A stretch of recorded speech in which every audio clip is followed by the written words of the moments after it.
Кітаптың шығу тарихы өте ертеден басталады. Әр ел жазбашаға өзінше жолмен келген. Жазуға әр түрлі құрал пайдаланған. Тас, сүйек, ағаш, металл, жібек, тері, жүгері сабақтары. Ал енді кітаптың қалай жасалатынын көрейік. Мен адамның досымын. Менің атым кітап. Мені жасау үшін адам көп еңбек сіңірді. Алдымен адам орманнан ағаш кеседі. Оны фабрикаға апарады. Фабрика ол ағаштан қағаз жасап шығарады. Содан соң оған авторлар жазады.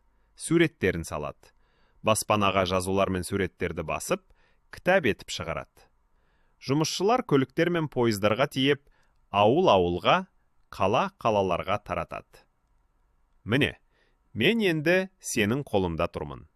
Мені күтіп, жыртпай ұста. Мен сенімді досыңмын. Кітап біздің ең жақсы ұстазымыз, сенімді досымыз. Оны жыртпай, шымайламай, таза ұстау әр баланың міндеті. Кітап оқыған сайын біз көп нәрсені білеміз, қиялымыз кеңейеді. Кітап бізді әдептілікке, білімге, еңбекқорлыққа үйретеді. Сондықтан кітапты қадірлейік, жиі оқиық.